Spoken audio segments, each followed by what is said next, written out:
Assalamualaikum warahmatullahi wabarakatuh. Alhamdulillahirrahmanirrahim. Segala puji dan puji senantiasa kita panjatkan kepada Allah Subhanahu wa taala. Salam salawat senantiasa kita sampaikan kepada besar Muhammad SAW dengan mengucapkan salawat. Allahumma salli ala sayyidina Muhammad wa ala alihi wasallam. Pada kesempatan ini saya mau menyampaikan tentang materi kuliah kita, yakni terkait dengan mata kuliah Statistika 1 Ekonomi, Statistika Ekonomi 1, di mana pada kesempatan ini saya akan menyampaikan materi ini sebagai lanjutan daripada pembelajaran yang telah Anda lakukan pada sisi awal, yaitu sisi MIT. Dan pada kesempatan ini akan saya sampaikan lanjutannya dengan topik analisis korelasi dan regresi linear sederhana. Nah, di sini sebenarnya ada dua topik yang akan kita bahas. Yang pertama adalah tentang korelasi, kemudian yang kedua adalah tentang regresi. Nah, korelasi adalah merupakan satu alat analisis statistik untuk melihat atau menganalisis berbagai hubungan data dari berbagai variabel. Itu akan kita melihat dari dua sisi, korelasi data tunggal, kemudian korelasi data berkelompok. Setelah itu kita akan pelajari lagi regresi. Nah, regresi ada regresi linear sederhana, kemudian regresi berganda.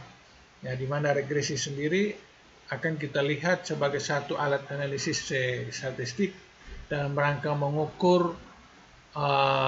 Pada dasarnya ada dua, regresi dalam rangka untuk peramalan, kemudian regresi dalam rangka untuk pengujian. Nah, itu akan kita bahas pada sisi setelah kita membahas tentang korelasi. Akan tetapi pada kesempatan ini, sebelum masuk ke dalam pembahasan korelasi secara beruntun, yaitu korelasi sederhana, kemudian akan masuk pada sisi berikutnya korelasi data berkelompok, maka saya mau menyampaikan dulu apa sebenarnya perbedaan antara korelasi dengan regresi dalam kajiannya terkait dengan analisis statistik. Nah, ini dua-duanya apakah korelasi ataupun regresi adalah merupakan formula atau semacam rumus-rumus tentang menganalisis data. Nah, dua-duanya bicara tentang melihat kejadian-kejadian di dalam kehidupan nyata di lapangan, antar satu kejadian dengan kejadian lain yang saling berhubungan ataupun yang saling berpengaruh. Nah, kalau misalnya satu kejadian dengan kejadian lain kita lihat dari sisi hubungan, maka itu biasa disebut dengan korelasi. Tetapi kejadian itu kita lihat dari sisi pengaruh, satu kejadian berpengaruh kepada kejadian yang lain, maka biasa disebut dengan istilah regresi. Disitulah perbedaannya. Saya ulangi, pertanyaannya, kapan kita menggunakan alat analisis korelasi untuk melihat kejadian-kejadian di lapangan? Begitu pula kapan kita menggunakan regresi untuk melihat kejadian-kejadian dalam lapangan? Maka jawabannya adalah korelasi itu melihat adanya hubungan antar kejadian-kejadian, di mana hubungan itu terjadi karena satu kejadian berubah akan menyebabkan kejadian yang lain ikut berubah. Nah, kemudian regresi pun demikian. Ada satu kejadian dia berubah karena kejadian yang lain juga ikut berubah. Nah, seakan-akan kedua-duanya sama, tetapi sesungguhnya memiliki perbedaan. Korelasi digunakan ketika kejadian-kejadian yang kita lihat ada hubungannya itu pada substansi fisiknya, wujudnya tidak saling menyentuh, tetapi ada reaksi di kejadian A, maka akan berakibat kejadian B mengalami perubahan. Nah, korelasi itu. Nah, disitulah disebut dengan hubungan. Tetapi kalau regresi, satu kejadian dengan kejadian lain terjadi karena adanya fungsioner di dalam, ada fungsi saling berhubungan, saling menyentuh secara wujud. Nah, saya bisa memberikan contoh supaya dapat dipahami kapan menggunakan korelasi untuk melihat hubungan, yaitu misalnya melihat hubungan antara kejadian, misalnya kejadian di kondisi pasar, orang ada penjualan bahan makanan berupa ikan di satu sisi, kemudian di sisi yang lain pada pasar yang sama ada penjualan daging di tempat yang lain. Nah, masing-masing pada tempatnya, daging di pasarnya, ikan di pasarnya. Nah, secara wujud mereka tidak digabungkan atau disatukan. Tetapi kalau ada permintaan daging naik ataupun turun, akan memiliki hubungan terhadap permintaan ikan. Nah, ada permintaan ikan naik atau turun akan berhubungan juga dengan permintaan turun atau naiknya daging. Misalnya orang semakin banyak makan daging, maka otomatis ikan akan menurun penjualannya. Begitu pula sebaliknya, orang akan semakin banyak makan ikan, maka daging akan turun. Artinya ada pembelian daging meningkat, ikan akan menurun. Begitu pula sebaliknya. Disitulah hubungannya. Nah, selebih lanjut akan kita bahas tentang hubungan itu, apa yang dimaksudkan lebih mendetail. Kemudian kalau regresi itu melihat pengaruh. Nah, dua kejadian yang tidak terpisah seperti ikan dengan daging tadi, tetapi saling menyatu menjadi satu. Misalnya pengaruh antara bahan baku, tenaga kerja dengan bahan baku, tenaga kerja terhadap produksi. Nah, kegiatan produksi berjalan ketika tenaga kerja ada di dalam, kemudian bahan baku ada di dalam, kemudian biaya-biaya lain-lain di dalam. Nah, misalnya kita ambil bahan baku dan tenaga kerja. Kita ambil bahan bakunya saja yang berpengaruh terhadap tingkat produksi. Nah, produksi itu dia bisa meningkat atau dia menurun, bertambah atau berkurang ketika ada bahan baku yang masuk di dalamnya untuk diolah. Nah, itu secara wujud, secara nyata, itu variabel yang kita lihat dari sisi regresinya itu dia bergabung secara wujud masuk di dalam aktivitas produksi itu. Nah, itu variabel-variabel, ada variabel bahan baku berpengaruh terhadap tingkat produktivitas produksi, atau variabel tenaga kerja berpengaruh terhadap tingkat produktivitas produksi. Itu apakah bahan baku atau tenaga kerja dalam hal ini akan dimasukkan ke dalam satu proses, bergabung dalam satu wadah. Nah, itu kita lihat sebagai pengaruh regresi. Nah, nanti regresi ini ada satu fungsi lain lagi, yaitu menganalisis tentang peramalan. Nah, itu pembahasannya berikut lagi, tetapi dalam hal ini untuk membedakan kapan menggunakan regresi dan kapan menggunakan korelasi, maka saya ulangi lagi, korelasi ketika melihat dua variabel secara wujud tidak ketemu tetapi satu bereaksi, yang lain ikut. Misalnya ikan tadi, ikan laku, daging akan tertahan, atau ikan tertahan, daging akan laku. Nah, kemudian sebaliknya kalau regresi seperti begitu, dua variabel yang secara wujud akan ketemu, lalu kemudian bereaksi, lalu melahirkan adanya pengaruh. Nah, mungkin secara ekonomik ada istilah atau istilah ekonomik atau terminologi istilah dalam ilmu ekonomi itu kita mengenal istilah barang-barang substitusi dan barang-barang komplementer. Nah, barang-barang komplementer itu adalah barang-barang yang kalau satu digunakan maka yang lain tidak perlu karena sudah saling menggantikan. Misalnya ikan tadi, ikan sudah dibeli maka tidak perlu lagi daging, atau daging sudah dibeli maka tidak perlu lagi ikan karena saling. Nah, itu barang-barang komplementer. Dengan demikian maka korelasi kalau dilihat cukup melihat apakah barang itu sifatnya komplementer atau substitusi. Nah, begitu pula kalau regresi, kalau melihat sesuatu kejadian itu dilihat kalau misalnya dia sifatnya substitusi, bagian daripada yang lain, maka itu dilihat sebagai pengaruh. Nah, misalnya tadi itu produk atau suatu produk itu substitusinya adalah bahan baku dengan tenaga kerja. Substitusi itu maksudnya ada unsur kelengkapan, melengkapi. Tenaga kerja melengkapi bahan baku, melengkapi yang lain-lain, baru melahirkan produksi. Nah, itu substitusi. Atau mungkin istilah sederhana seringkali kita mendengar pada saat kita pelajari dasar-dasar ekonomi, ada barang-barang komplementer, misalnya kopi dengan gula. Kopi itu kalau ada tidak perlu lagi gula, karena kopi sudah menggantikan gula dan seterusnya. Atau barang-barang substitusi, misalnya mohon maaf, bukan kopi dengan gula tapi kopi dengan teh. Kopi dengan teh, kalau sudah ada kopi berarti tidak perlu harus minum teh. Kalau sudah ada teh maka tidak perlu harus ada kopi. Nah, sementara kalau barang-barang substitusi yaitu kopi dengan gula. Ada kopi harus ada gula harus ada kopi, karena itu saling melengkapi. Kalau tidak ada kopi tidak ada rasanya. Itu berarti kalau kita melihat secara uji statistik, maka kopi dengan teh itu dilihat sebagai hubungan korelasi karena kedua-duanya saling menggantikan.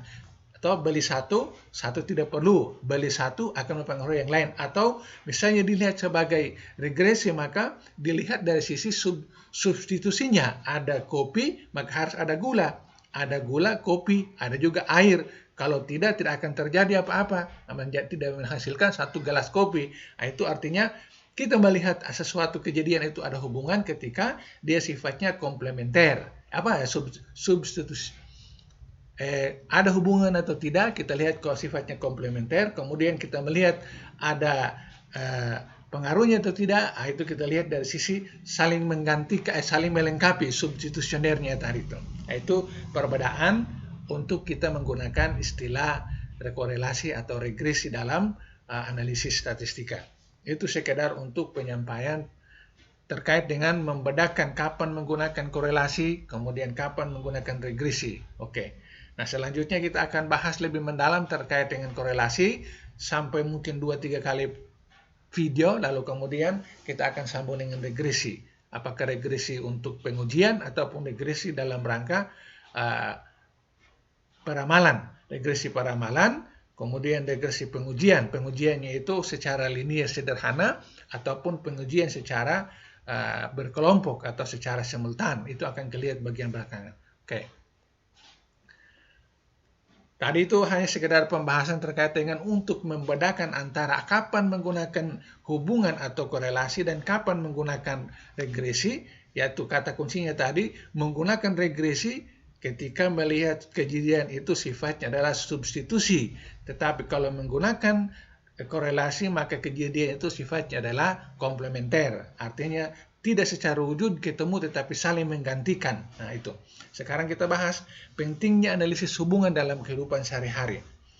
Di dunia ini kita tidak dapat hidup sendiri tetapi memerlukan hubungan dengan orang lain. Hubungan itu pada umumnya dilakukan dengan maksud tertentu seperti mendapat keringanan pajak, memperoleh kredit, meminjam uang, serta minta pertolongan bantuan lainnya itu. Jadi kata hubungan di sini menunjukkan bahwa kehidupan nyata dalam kehidupan sehari-hari itu kita tidak bisa terlepas daripada yang namanya saling berhubungan.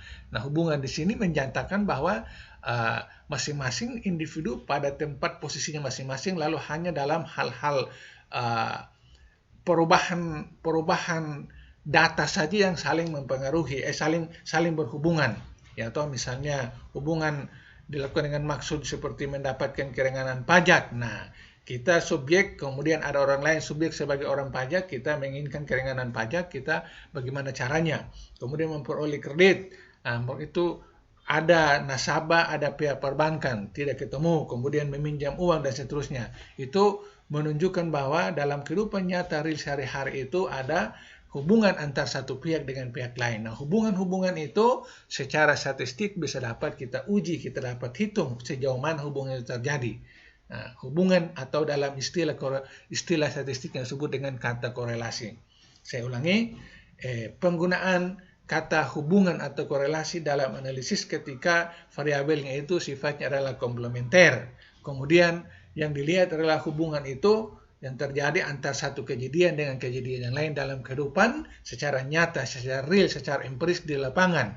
Karena bicara tentang kajian statistik itu berarti bicara tentang data. Data itu berasal dari lapangan. Nah, lapangan artinya apa yang kita kaji itu adalah kondisi empiris di lapangan. Oke, lanjut. Setiap kita ketahui pada semua kejadian, baik kejadian ekonomi maupun lainnya, pasti ada faktor yang menyebabkan terjadinya kejadian-kejadian tersebut. Misalnya merosotnya hasil penjualan tekstil mungkin disebabkan karena kalah bersaing dengan tekstil impor. Merosotnya produksi padi mungkin karena pupuknya berkurang dan lain sebagainya. Nah, maksud di sini bahwa kehidupan real yang tadi kita sebutkan, bahwa dalam kehidupan ini ada hubungan satu pihak dengan pihak yang lain yang bisa kita uji, kita bisa lihat dari sisi statistik itu, ternyata pada semua kejadian hubungan itu, baik kejadian ekonomi maupun lainnya, pasti ada faktor penyebab yang menyebabkan terjadinya kejadian-kejadian tersebut. Nah, maksudnya ada satu perubahan pada titik tertentu itu disebabkan oleh perubahan lain di tempat lain, maksudnya begitu. Ada kenaikan harga ikan disebabkan karena ada mahalnya daging. Ada di sini tadi disebutkan di bawah, contohnya merosotnya hasil penjualan tekstil mungkin disebabkan oleh karena adanya kelangkaan, kalah bersaing dengan tekstil impor. Nah, itu jadi merosotnya penjualan hasil tekstil dalam negeri, katakanlah, itu disebabkan oleh faktor impor dari luar negeri. Nah, ini bisa dapat diukur dengan menggunakan model statistik yang disebut dengan korelasi. Kemudian merosotnya produksi padi mungkin karena pupuknya berkurang. Nah, itu produksi padi dia menurun, itu pasti ada penyebabnya. Penyebabnya itu misalnya adalah pupuknya menurun. Nah, maka dengan demikian maka kita bisa melihat secara statistik apa hubungan antara seberapa besar hubungan antara pupuk yang dianggap langka terhadap produk padi yang menurun itu. Nah, kemudian dan lain-lain sebagainya. Itu adalah contoh-contoh daripada penggunaan korelasi dalam rangka melihat hubungan itu. Jadi saya ulangi dari pembahasan pertama, korelasi digunakan ketika melihat kejadian yang sifatnya adalah komplementer, di mana kejadian itu menyatakan bahwa yang dimaksud dengan kejadian di sini adalah hubungan-hubungan yang terjadi secara empiris dalam kehidupan sehari-hari antar orang, perorangan, orang pribadi dan seterusnya. Kemudian hubungan-hubungan itu akan berakibat terjadinya bisa menjadi baik, bisa menjadi tidak baik, atau merosot atau bertambah atau berkurang. Berkurang atau bertambah sesuatu itu disebabkan adanya variabel lain yang menyebabkan itu. Menyebabkan itulah maka kita lihat sebagai unit kejadian yang akan dikaji untuk melihat sejauh mana hubungan itu terjadi antara satu kejadian yang berubah menyebabkan kejadian lain itu berubah. Seperti begitu. Oke. Uraian slide tadi menunjukkan adanya hubungan korelasi antara kejadian satu dengan kejadian yang lain. Kejadian itu dapat dinyatakan dengan perubahan nilai variabel. Nah, itu tadi saya katakan bahwa satu kejadian menyebabkan kejadian lain itu ada karena adanya hubungan. Nah, hubungan tadi itu dinyatakan dalam bentuk angka. Misalnya kejadian-kejadian penjualan tadi, satu mengalami penjualannya itu berupa angka atau nilai itu turun atau naik akan menyebabkan variabel lain yang sifatnya komplementar tadi akan mengalami penurunan atau kenaikan. Hubungan antara kedua kejadian dapat dinyatakan dengan hubungan dua variabel. Nah, hubungan antara dua kejadian yang mempengaruhi dan kejadian yang dipengaruhi dinyatakan dengan dua variabel. Artinya hubungan itu terjadi karena adanya dua variabel. Tidak akan mungkin hubungan terjadi karena hanya terdiri dari satu variabel, bahkan lebih. Atau hubungan terjadi karena lebih daripada dua variabel, lebih dari satu variabel kepada variabel lain, mungkin itu dianggap sebagai variabel sederhana, atau satu variabel atau dua variabel atau tiga variabel secara bersama-sama kepada satu variabel lagi, itu disebut dengan hubungan variabel berkelompok dan seterusnya. Artinya kalau bicara hubungan berarti harus lebih dari satu variabel saling memiliki hubungan. Nah, hubungan tadi itu terkait dengan masalah angka. Angka yang ada pada setiap variabel itu akan mengalami perubahan, maka akan menyebabkan variabel yang lain juga ikut mengalami perubahan. Di dalam bab ini kita hanya membahas hubungan linear antara dua variabel X dan Y. Nah, pada pembahasan selanjutnya ini kita hanya membahas tentang hubungan yang sifatnya sederhana antara satu variabel saja terhadap variabel satu lagi. Disebut dengan variabel X dengan variabel Y. Satu X saja terhadap satu Y. Kalau misalnya nanti pembahasan lebih lanjut adalah lebih daripada satu variabel X, berarti lambangnya adalah X1, X2, X3, dan seterusnya terhadap Y. Tapi karena pembahasan ini baru dimulai, maka kita cukup menggunakan satu variabel saja, yaitu variabel X terhadap satu variabel Y. Nah, Apabila dua variabel X dan Y mempunyai hubungan, maka nilai variabel X yang sudah diketahui dapat dipergunakan untuk memperkirakan menaksir Y. Peramalan pada dasarnya merupakan perkiraan taksiran mengenai terjadi satu kejadian. Nah, artinya kalau dua variabel sudah kita ketahui untuk menguji, maka tentunya dari tiap-tiap variabel itu digunakan dalam rangka proses penilaian. Misalnya variabel X punya nilai berapa untuk dapat menguji atau mengurai atau menaksir atau menganalisis tentang berapa variabel pada variabel X-nya, variabel Y-nya, seperti begitu. Nah, apabila dua variabel X dan Y mempunyai hubungan, maka nilai variabel X yang sudah diketahui dapat dipergunakan untuk memperkirakan atau menaksir Y. Nah, itu tadi seperti contoh, saya kembali melakukan contoh seperti misalnya penjualan ikan dan daging tadi. Misalnya ikan sebagai variabel X, sedangkan Y daging sebagai variabel Y, maka penjualan kenaikan atau penurunan daripada penjualan ikan itu berapa banyak dapat dihitung dari waktu ke waktu, misalnya dari hari ke sekian hari atau 1 bulan atau 1 tahun, lihat kurva penjualannya, lalu bisa melihat apakah ada hubungan dengan penjualan daging atau tidak. Daging pun punya data sekian. Nah, misalnya data penjualan per bulan selama 12 bulan dari masing-masing ikan dengan daging itu, lalu satu ditempatkan sebagai variabel X, yaitu misalnya ikan, kemudian satu ditempatkan sebagai variabel Y, yaitu daging, lalu kemudian dua data itu kita gunakan, kita masukkan ke dalam analisis menggunakan korelasi, lalu kita ketahui bahwa itu ada hubungan atau tidak. Nah, oke, ada hubungan atau tidak. Itu maksudnya dari kalimat ini. Oke.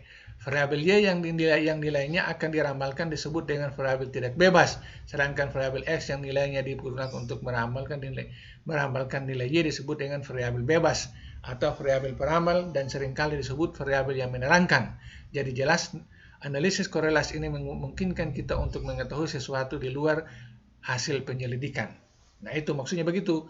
Jadi penegasan lebih lanjut di sini tentang dua variabel yang kita lambangkan dengan variabel Y dengan variabel X tadi, atau variabel X dengan variabel Y tadi, bahwa variabel Y itu yang dinilai akan diramalkan disebut variabel yang tidak bebas. Tentang Y tadi, Y ini misalnya daging tadi yang kita akan nilai dia menggunakan data ikan.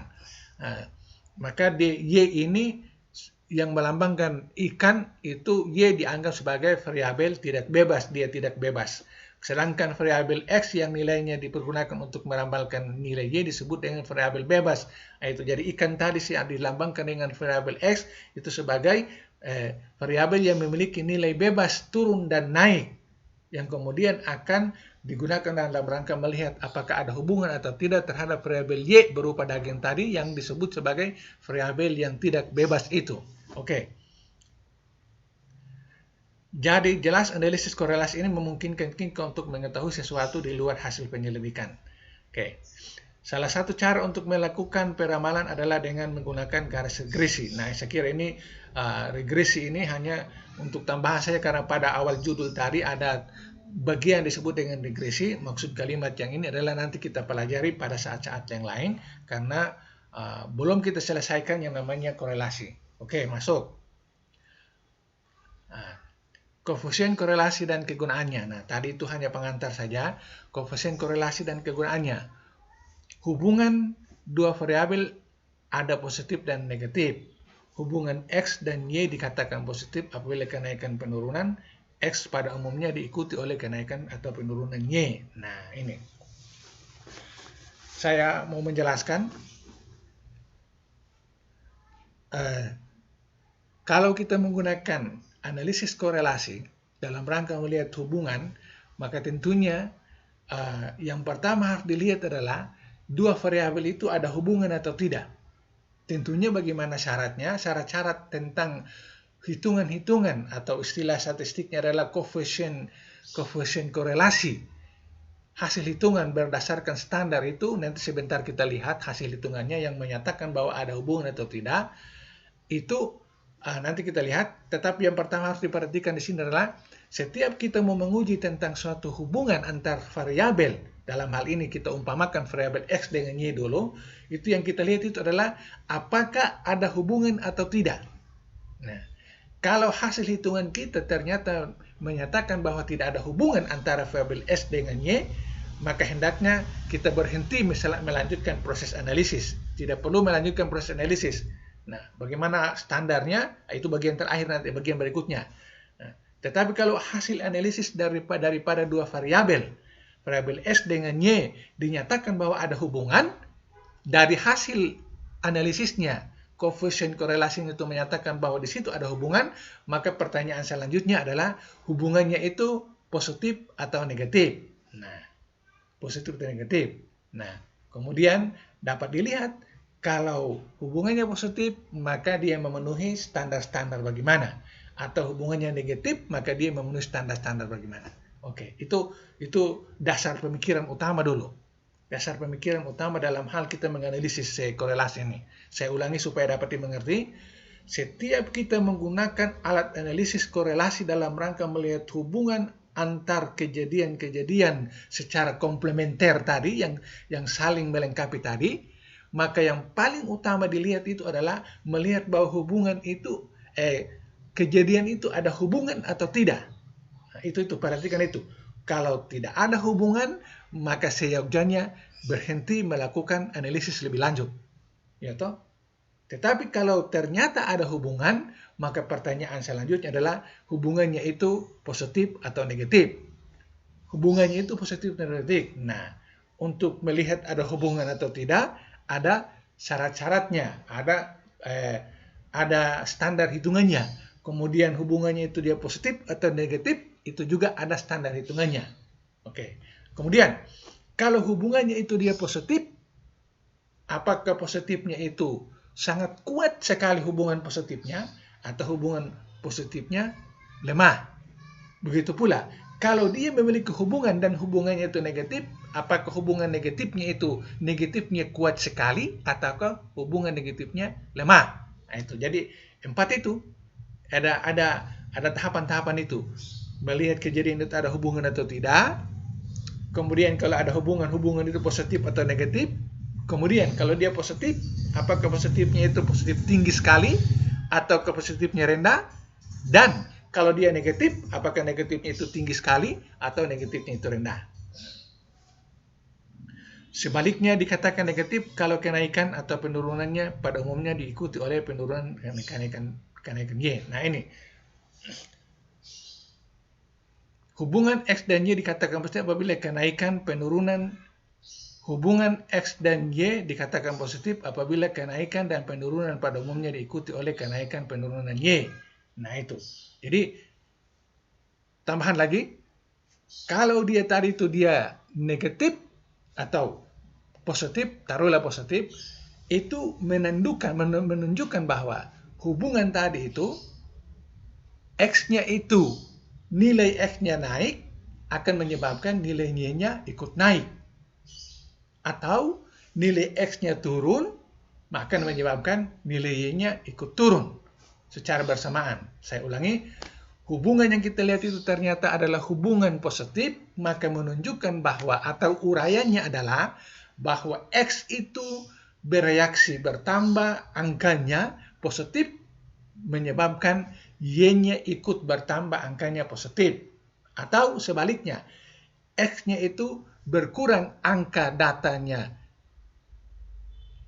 ke bawah, berjumlah, ke bawah berkurang, maka Y-nya ikut berkurang. Artinya secara bersama-sama, X-nya naik, Y-nya naik. X-nya turun, Y-nya turun. Itu disebut dengan hubungan positif. Kemudian, sebaliknya dikatakan negatif kalau kenaikan atau penurunan X pada umumnya diikuti dan penurunan kenaikan Y.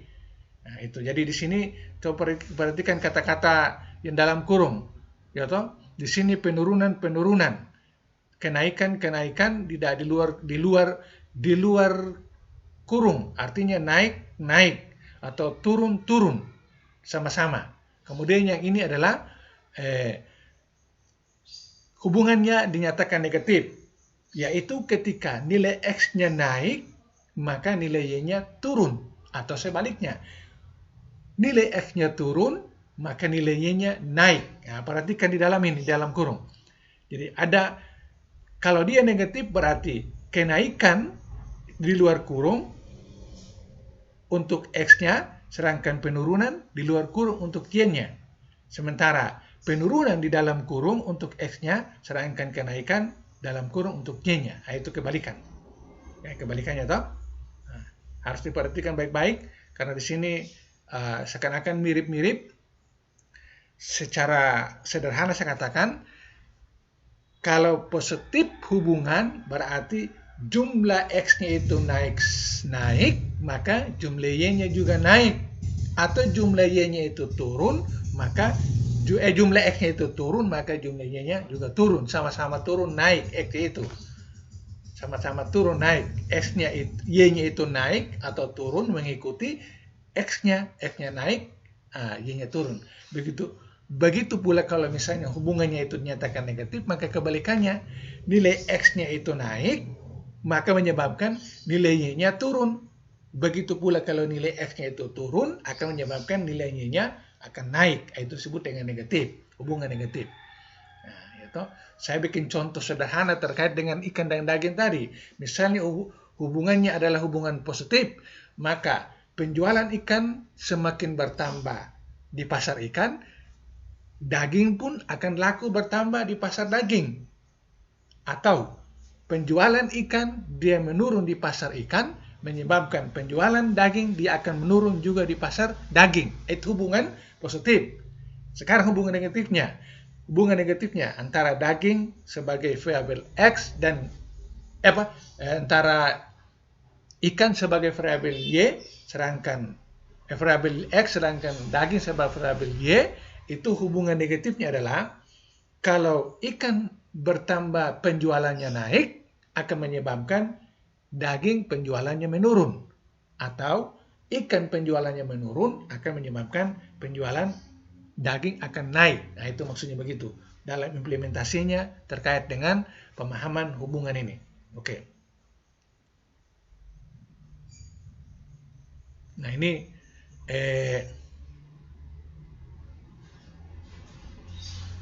gambar diagram ini tentang hubungan tadi bisa dapat digambarkan dalam bentuk grafik ini. Koefisien korelasi mempunyai hubungan positif, yaitu itu yang kita lihat ini adalah titik-titik ini, titik-titik.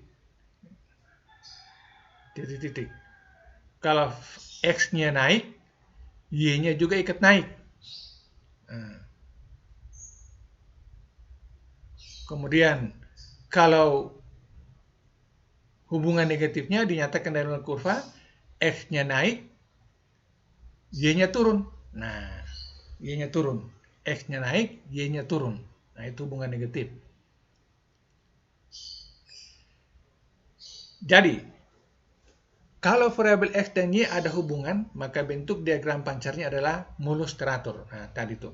Apabila bentuk diagram pancar tidak teratur, artinya kenaikan atau penurunan X pada umumnya tidak diikuti oleh naik turunnya Y, maka dikatakan X dan Y tidak berkorelasi. Nah, itu kalau hubungan yang dinyatakan dalam angka itu digambarkan dalam bentuk kurva, itu di dalam kurva itu ada titik-titik penyebaran angka-angka, penyebaran titik-titik itu kalau dia membentuk garis lurus, seperti begini, garis lurus, itu berarti menunjukkan hubungan. Tapi kalau garisnya tersebar sembarangan di luar daripada garis ini, maka itu sebenarnya tidak menunjukkan adanya hubungan. Ya, ini kalau dua kurva ini menunjukkan ada hubungan. Tetapi kalau misalnya titik-titik ini di luar daripada bulatan panjang ini, berarti menunjukkan bahwa tidak ada hubungan. Nah, ya, itu kalau misalnya menggambarkan tentang hubungan antar dua variabel dalam bentuk gambar grafik, itu dinyatakan seperti begitu. Kalau dia ada pada satu garis deviasinya itu mengikuti atau ada pada satu garis lurus seperti begini, berarti menunjukkan ada hubungan, apakah negatif atau positif. Tetapi kalau titik-titiknya dia menyebar, misalnya ada ke kiri, ke kanan, ke bawah dan tidak merata dan menyebar kemana-mana, itu berarti menunjukkan bahwa tidak ada hubungan. Menyebar itu artinya hasil hitungan koefisien korelasinya itu di luar daripada angka standar. Oke.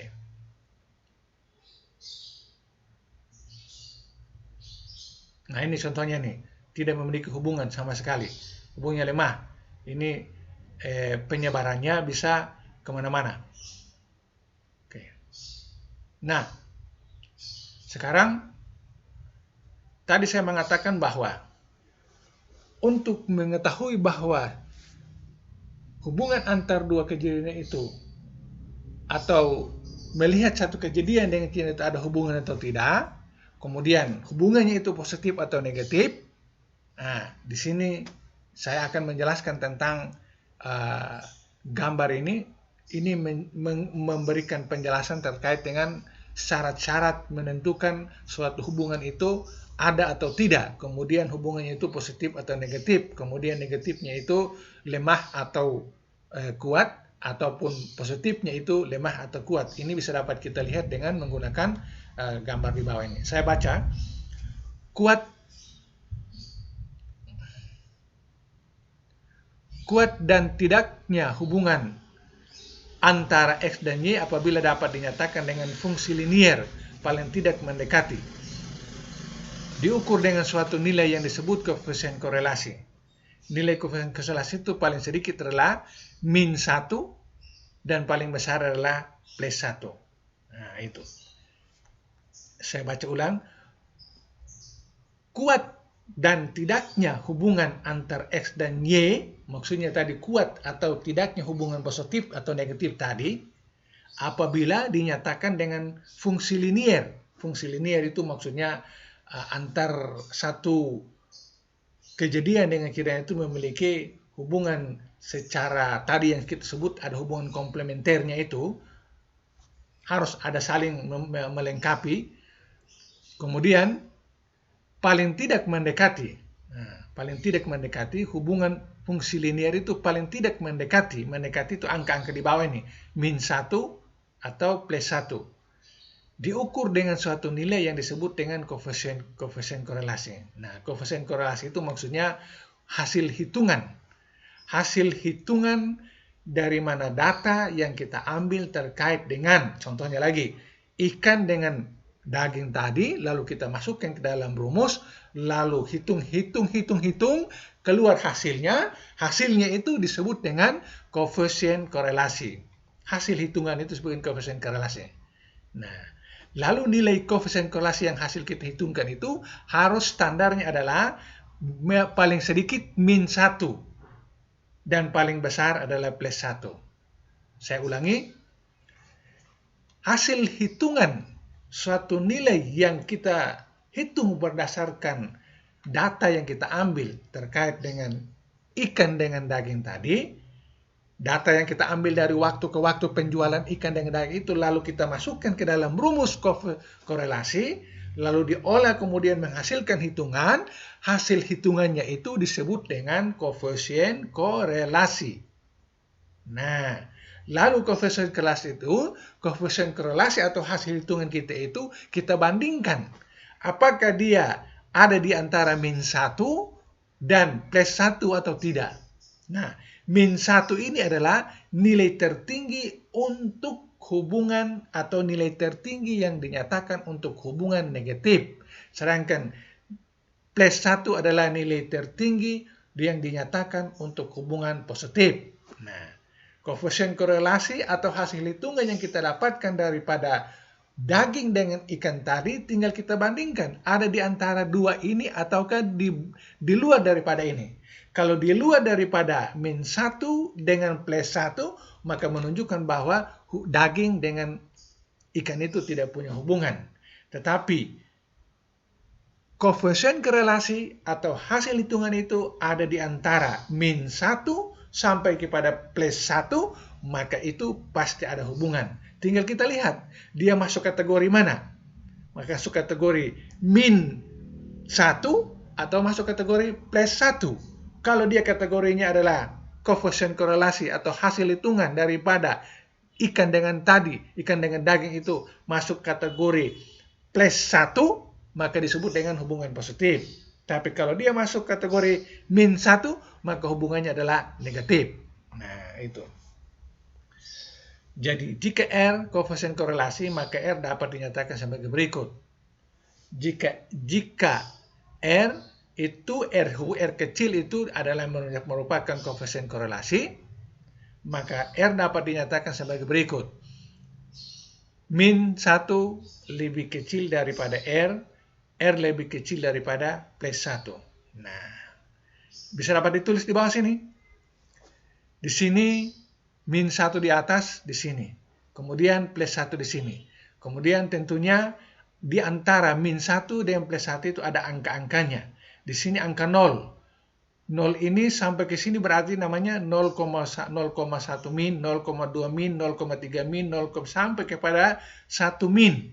Begitu pula plusnya ada 0,1, 0,2, 0,3, 0,4, 0,5, 0,6, 0,7, 0,8, 0,9 sampai 1 bulat. Nah, berarti yang dimaksud dengan min 1 dengan min plus 1 itu ada di antaranya, ada angka-angkanya. Angka yang ada di antara, ada di bawah plus 1 itu sampai kepada 0, positif. Sedangkan angka yang ada di bawah min 1 itu adalah negatif. Negatif min 0,1, negatif min 0,1, min 0,2, min 0,3, min 0,4 sampai kepada min 0,9 lalu min 1. Begitu pula positifnya. Nah, di sinilah rentangnya. Rentangnya hasil hitungan tadi. Hasil hitungan itu kalau ada di antara rentang ini, misalnya dia ada pada posisi negatif, maka tinggal lihat negatifnya itu. Apakah 1 sempurna, ataukah min 0,9, ataukah min 0,8, ataukah min 0,7 sampai kepada min 0,1, berarti dia adalah negatif, masuk kategori negatif.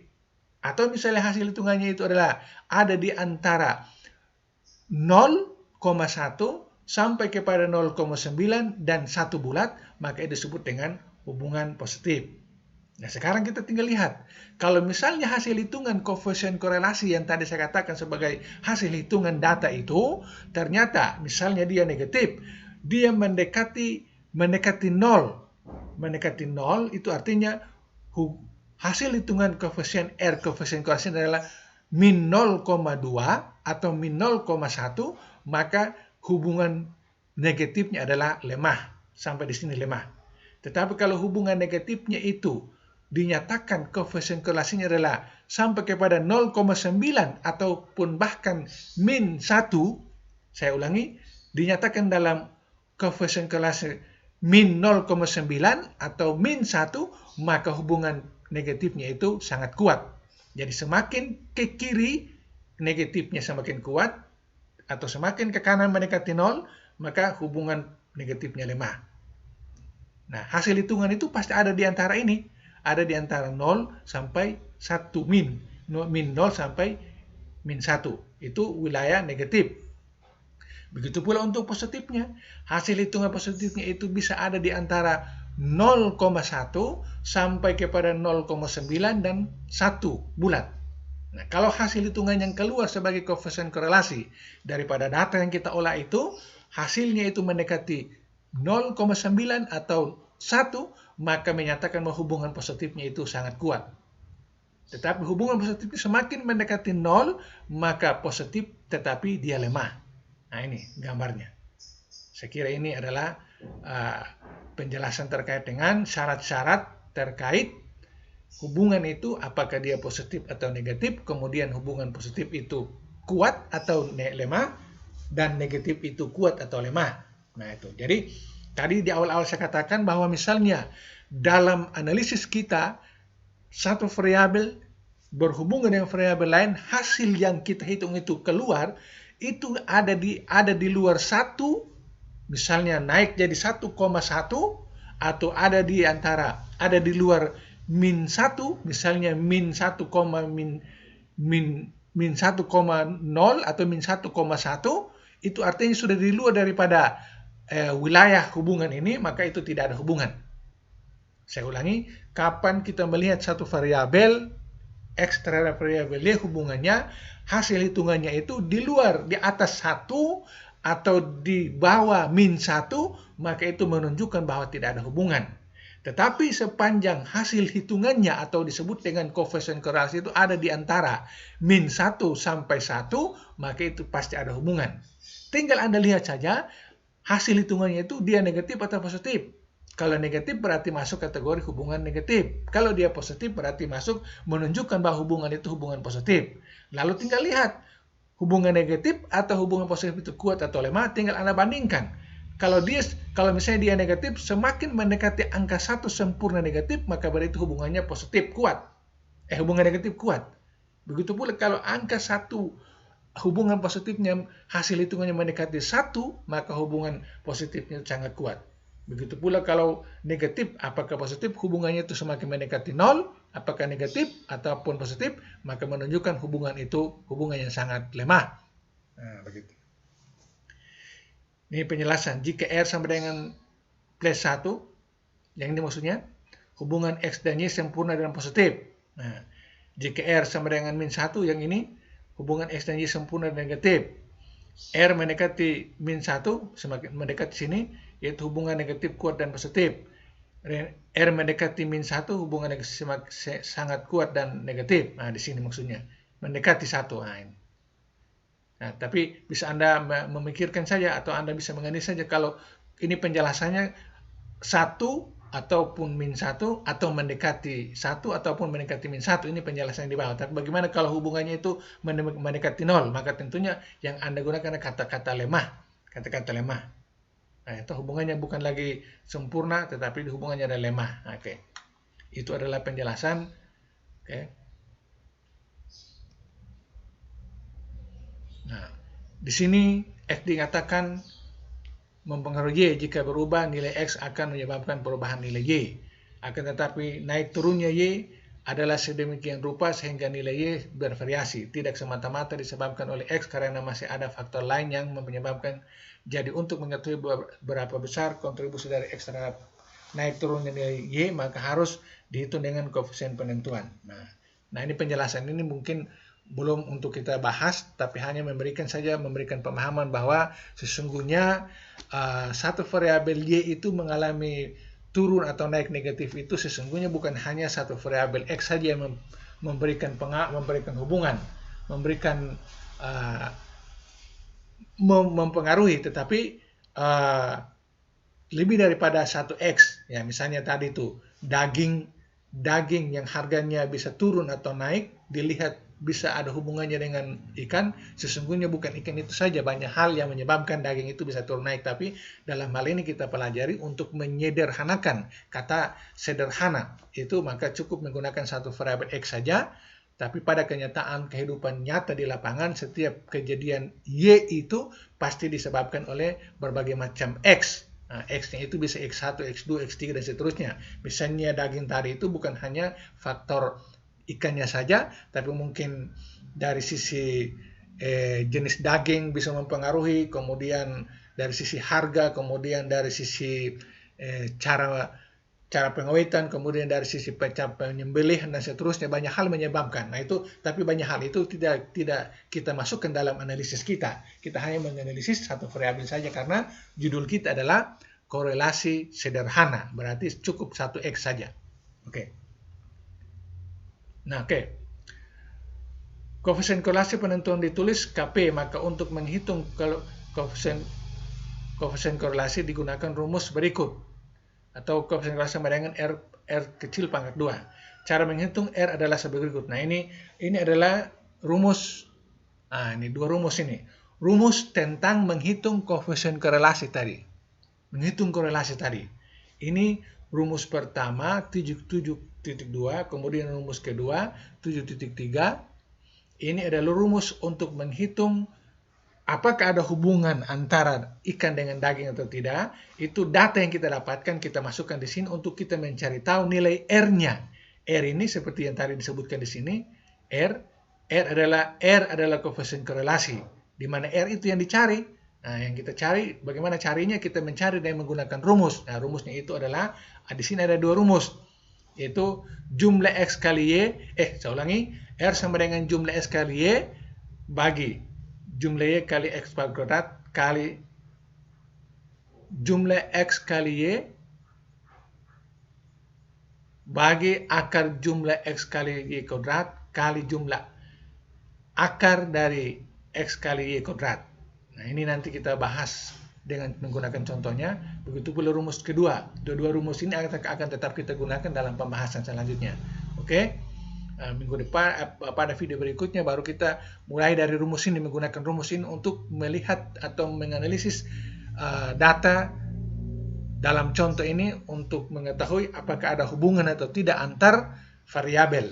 Nah, nanti minggu depan ada data ini, ada X dan Y. Itu kita akan analisis menggunakan rumus ini, rumus yang pertama, kemudian rumus kedua untuk mengetahui bahwa data X dan Y ini ada hubungan atau tidak. Oke. Saya kira seperti begitu untuk pertemuan perdana kali ini. Saya berharap Anda mengulangi pembahasan ini karena saya cepat-cepat penjelasannya sehingga mungkin ada yang terlupakan. Boleh Anda bertanya pada saat menonton ini melalui komen atau melalui WA atau melalui Google Class. Boleh Anda bertanya tentang apa yang telah saya jelaskan. Kalau yang belum, jangan Anda tanyakan. Dengan demikian saya akhiri kuliah perdana ini. Saya ucapkan banyak terima kasih. Wabillahi taufiq wal hidayah. Wassalamualaikum warahmatullahi wabarakatuh.